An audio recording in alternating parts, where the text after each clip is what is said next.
बिस्मिल्लाहिर्रहमानिर्रहीम। मुस्तफ़ा जाने रहमत लाखों सलाम। अस्सलाम वालेकुम। Welcome to my YouTube channel. आज हमने माइक्रोबायोलॉजी का चैप्टर नंबर 2 वायरस स्टार्ट करना है। जो लफ्ज़ वायरस है ये बेसिकली एक लातीनी ज़ुबान से निकला है। लातीनी ज़ुबान का लफ्ज़ है विनोम, उससे निकला है। और इसका मतलब होता है पॉइजन यानी कि जहर।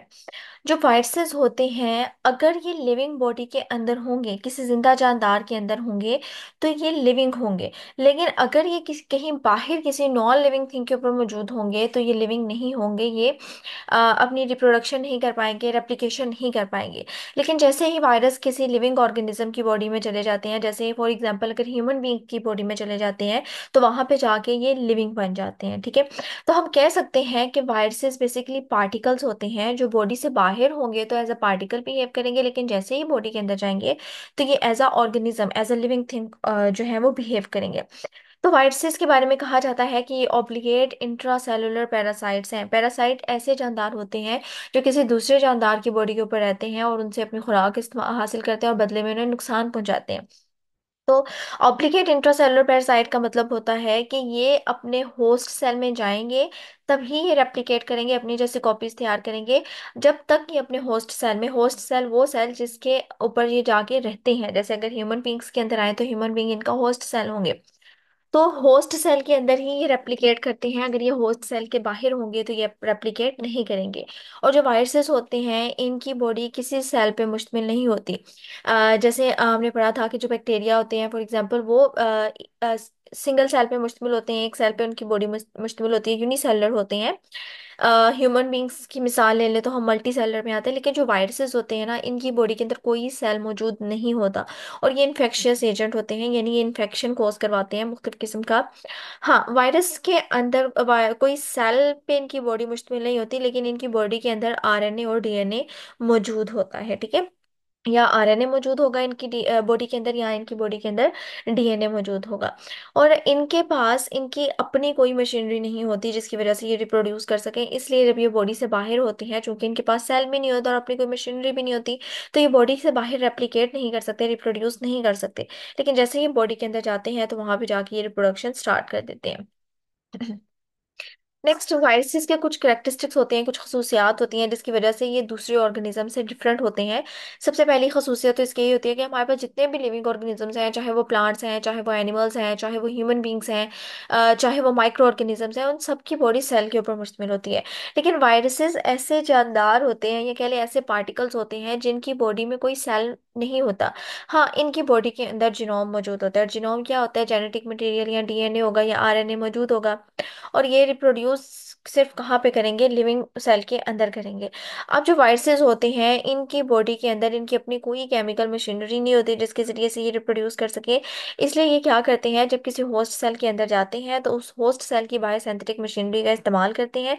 और उसको इस्तेमाल करते हुए क्या करते हैं? अपनी रेप्लिकेशन करवाते हैं, अपने आप को रिप्रोड्यूस करवाते हैं और फिर वो सेल की बॉडी में फैलते हैं।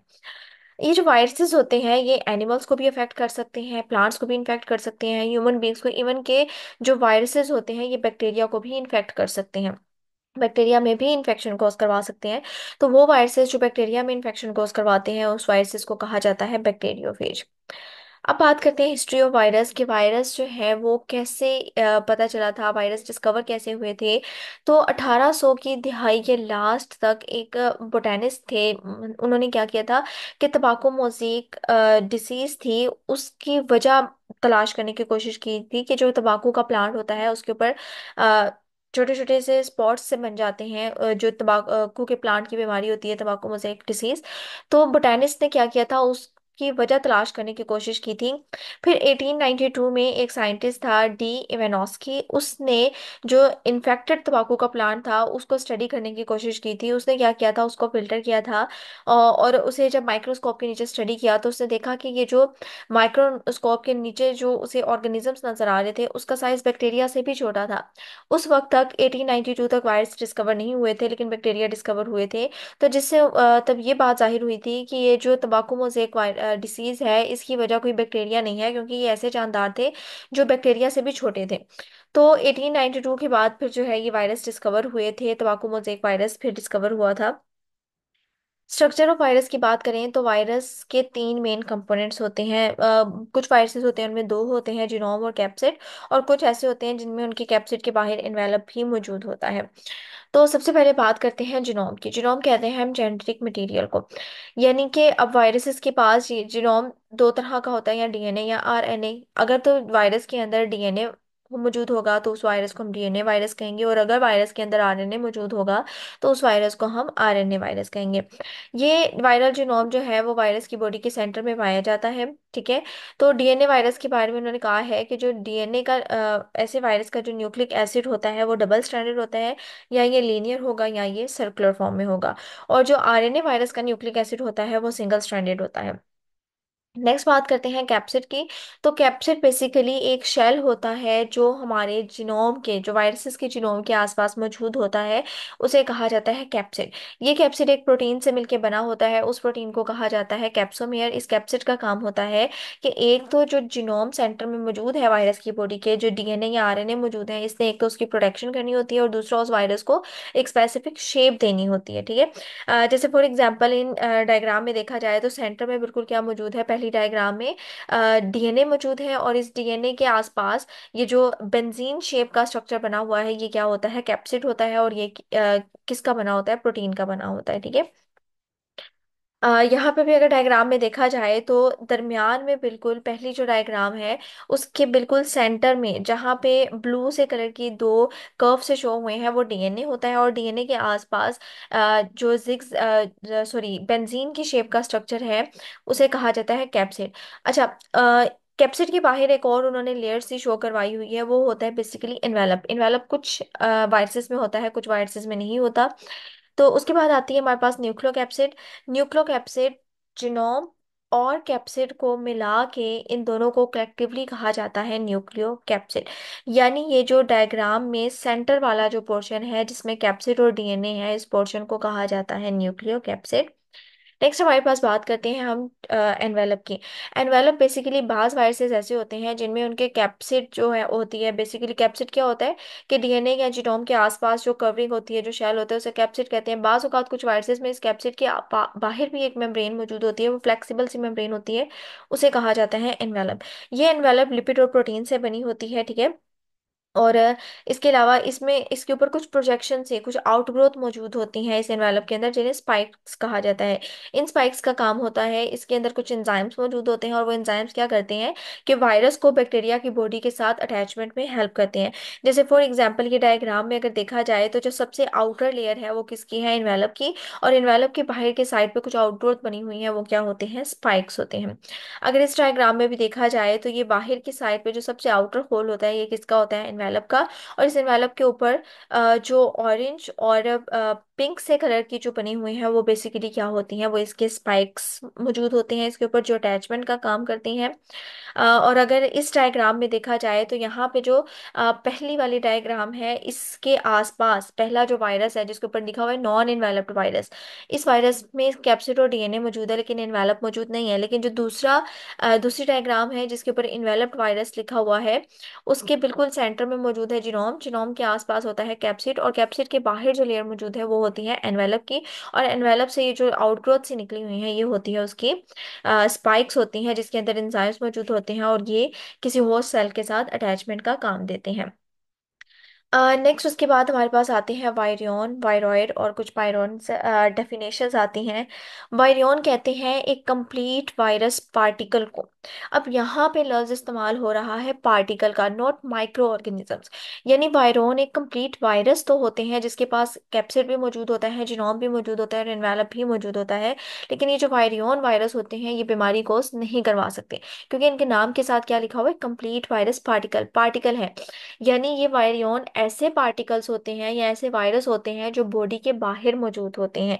तो जब कोई वायरस बॉडी के बाहर मौजूद होगा वो एक कंप्लीट वायरस होगा, उसमें कैप्सिड भी होगा, जिनोम भी होगा, एनवेलप भी होगा, उसे हम कहेंगे वायरियन। क्योंकि अगर वो बॉडी से बाहर है तो वो उसका कोई इफेक्ट नहीं है, वो as a particle, as a कह लो कि मिट्टी के जरे की तरह वो काम कर रहा है, उसका कोई इफेक्ट ही नहीं होगा। तो बॉडी से बाहर वो एक पार्टिकल कहलाएगा। तो वायरियन भी क्या होते हैं, ये एक कंप्लीट वायरस होता है, ठीक है, जिसके पास कैप्सिड भी होता है, जिनोम भी होता है, एनवेलप डेवलप भी होता है, लेकिन ये बीमारी कोज नहीं करवाता। हाँ, अगर यही वायरियन ह्यूमन बीइंग के अंदर या किसी एनिमल के अंदर या किसी प्लांट के अंदर चला जाएगा तो वहां पे जाके ये क्या करेगा, बीमारी कोज करवाएगा। ठीक है। तो वायरियन के बारे में उन्होंने कहा है, completely assembled virus outside it's host, के अपने होस्ट की बॉडी से बाहर की साइड पे जब तक वो वायरस है तो उसे हम क्या कहेंगे, वायरियन कहेंगे। फिर आता है वायरॉइड। वायरॉइड बेसिकली फ्रेगमेंट होता है। हम कहते हैं कि ये कंप्लीट वायरस नहीं होता, बल्कि ये वायरस के क्या होते हैं, फ्रेगमेंट्स होते हैं, tiny fragment of nucleic acid. इसमें प्रोटीन कोड मौजूद नहीं होता, लेकिन ये जो न्यूक्लिक एसिड के फ्रेगमेंट्स होते हैं वायरस के, ये बीमारी कोज करवा सकते हैं, प्लांट्स में भी, एनिमल्स में भी, ह्यूमन में भी। वायरियन कंप्लीट वायरस पार्टिकल्स होते हैं। वायरॉइड में न्यूक्लिक एसिड के छोटे छोटे फ्रेगमेंट्स होते हैं, लेकिन इसके अंदर प्रोटीन कोड मौजूद नहीं होता, और वायरॉइड बीमारी कोज करवा सकते हैं, प्लांट्स में भी, एनिमल्स में भी और ह्यूमन बींग्स में भी। ठीक है। उसके बाद आता है पायरियन। पायरियन कैसे कहते हैं, ये इन्फेक्शियस प्रोटीन्स होती है। ठीक है। इसके पास कोई जेनेटिक मटेरियल मौजूद नहीं होता। अब ये पायरियन कब बनती है, कैसे बनती है, कि बाज़ औक़ात जो नॉर्मल प्रोटीन होती है ना बॉडी की, उस नॉर्मल प्रोटीन की अरेंजमेंट में फ़र्क आते हैं। वो नॉर्मल प्रोटीन में जिस तरीके से अमाइनो एसिड्स लगने थे और एक नॉर्मल प्रोटीन बननी थी, वो नॉर्मल प्रोटीन नहीं बनती, बल्कि वो गलत अटैचमेंट की वजह से, गलत बाइंडिंग की वजह से प्रोटीन जो होती है वो चेंज हो जाती है। फिर वो जो चेंज प्रोटीन होती है ना, उसे कहा जाता है पायरियंस। और ये पायरियन क्या करती है, इस ये भी बीमारी कोज करवाती है, लेकिन इसके पास कोई जेनेटिक मटेरियल नहीं होता। ये बेसिकली क्या होती है, ये प्रोटीन की ही खराब फॉर्म कहले होती है। ठीक है। नेक्स्ट, शेप या सिमेट्री ऑफ वायरसेस आती हैं। तीन तरह की शेप्स होती हैं वायरसेस की। एक होती है हेलिकल सिमेट्री, क्यूबिक या इकोसाहेड्रॉन, और तीसरी होती है कॉम्प्लेक्स सिमेट्री। हेलिकल सिमेट्री की बात करें तो हेलिकल सिमेट्री बिल्कुल एक स्प्रिंग की तरह, जैसे स्प्रिंग का स्ट्रक्चर होता है ना, बिल्कुल स्प्रिंग की तरह हेलिकल सिमेट्री में वायरस होते हैं। तो इनके सेंटर में मौजूद होता है डीएनए या आरएनए, और इनके आसपास जो कैप्सिड होता है ना, वो एक स्प्रिंग की फॉर्म में होता है। जैसे ये सामने डायग्राम में दिखाया गया है कि सेंटर में आरएनए है और इसके आसपास कैप्सिड एक बिल्कुल स्प्रिंग की फॉर्म में, एक कॉर्कस्क्रू की फॉर्म में, हेलिक्स की फॉर्म में क्या हुआ हुआ है, अरेंज हुआ हुआ है। तो हेलिकल सिमेट्री किस किस वायरस में पाई जाती है, रेबीज वायरस में पाई जाती है, और तंबाकू मोज़ेक वायरस जो है, इन वायरसेस के अंदर हेलिकल सिमेट्री पाई जाती है। यानी इनका जो वायरस की शेप होती है वो हेलिकल होती है, स्प्रिंग की तरह की होती है। दूसरे आते हैं क्यूबिक या इकोसाहेड्रॉन। क्यूबिक या इकोसाहेड्रॉन वायरसेस ऐसे वायरसेस होते हैं जिनकी बहुत से फेसेस होते हैं और बहुत से कॉर्नर्स होते हैं।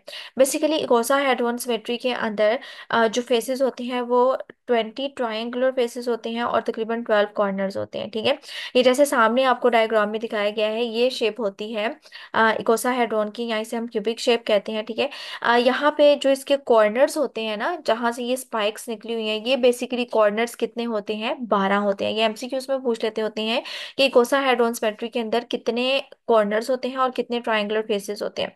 जबकि ये जो सरफेस होती है कॉर्नर्स के दरमियान में, ये सरफेसेस या ये फेसेस तकरीबन 20 होती हैं इकोसाहेड्रॉन सिमेट्री के अंदर। हर्पेस सिम्प्लेक्स वायरस और पोलियो वायरस इसकी एग्जांपल हैं। हर्पेस सिम्प्लेक्स वायरस और पोलियो वायरस के अंदर क्यूबिक या इकोसाहेड्रल सिमेट्री पाई जाती है। नेक्स्ट हमारे पास आते हैं कॉम्प्लेक्स सिमेट्री। कॉम्प्लेक्स सिमेट्री ऐसी सिमेट्री होती है या वायरसेस की ऐसी शेप होती है जिसमें हेलिकल सिमेट्री भी होती है और इकोसाहेड्रॉन सिमेट्री भी पाई जाती है। बैक्टीरियोफेज वायरस और स्मॉल पॉक्स वायरस इसकी एग्जांपल होते हैं। नेक्स्ट, वायरसेस की क्लासिफिकेशन की गई है, चार बुनियादों पे की गई है। सबसे पहली क्लासिफिकेशन होती है इसकी on the basis of genome, कि जेनेटिक मटेरियल की बेस पे। अगर तो वायरस के अंदर आरएनए मौजूद होगा तो वो वायरस आरएनए होगा। अगर डीएनए मौजूद होगा किसी वायरस में, वो डीएनए वायरस कहलाएगा। तो इस हिसाब से जीनोम की बुनियाद पे वायरस दो टाइप का होता है, डीएनए वायरस और आरएनए वायरस। दूसरी क्लासिफिकेशन होती है on the basis of capsid symmetry, कि जो कैप्सिड हमारी जो आउटर लेयर है, जो शेल है, जो प्रोटीन का बना हुआ है कैप्सोमियर का, उसकी बुनियाद पे वायरस कितनी टाइप के होते हैं। तो जैसे हमने पहले शेप्स और सिमेट्रीज भी पढ़ी हैं, तो तीन शेप्स होती हैं वायरसेस की, तो इस हिसाब से कैप्सिड की बुनियाद पे तीन तरह के वायरस होते हैं। एक होते हैं क्यूबिक, एक होते हैं हेलिकल, और तीसरे होते हैं कॉम्प्लेक्स। क्यूबिक को हम इकोसाहेड्रल भी, हेड्रल का नाम भी दे रहे थे। थर्ड वन आते हैं on the basis of envelope, के ऐसे वायरसेस जिनकी बॉडी पे एनवेलप, एनवेलप जो कैप्सिड की भी आउटर कवरिंग होती है, कुछ वायरसेस में वो प्रेजेंट होता है, कुछ में नहीं होता। तो एनवेलप की बेस में वायरस को दो तरह से डिवाइड किया गया है। ऐसे वायरस जिनमें एनवेलप मौजूद होता है और ऐसे वायरस जिनमें एनवेलप एब्सेंट होता है। ठीक है। और लास्ट वन हमारे पास आती है जो क्लासिफिकेशन वायरस की वो होती है on the basis of diameter of virion, कि उनका डायमीटर कितना है, कितनी उनकी चौड़ाई है, उनका साइज कितना है, उसकी बुनियाद को भी वायरस को डिवाइड किया गया है। तो ये था आज का टॉपिक। उम्मीद है आपको समझ आई होगी। अगर कोई बात समझ नहीं आती तो आप पूछ सकते हैं। अल्लाह हाफिज।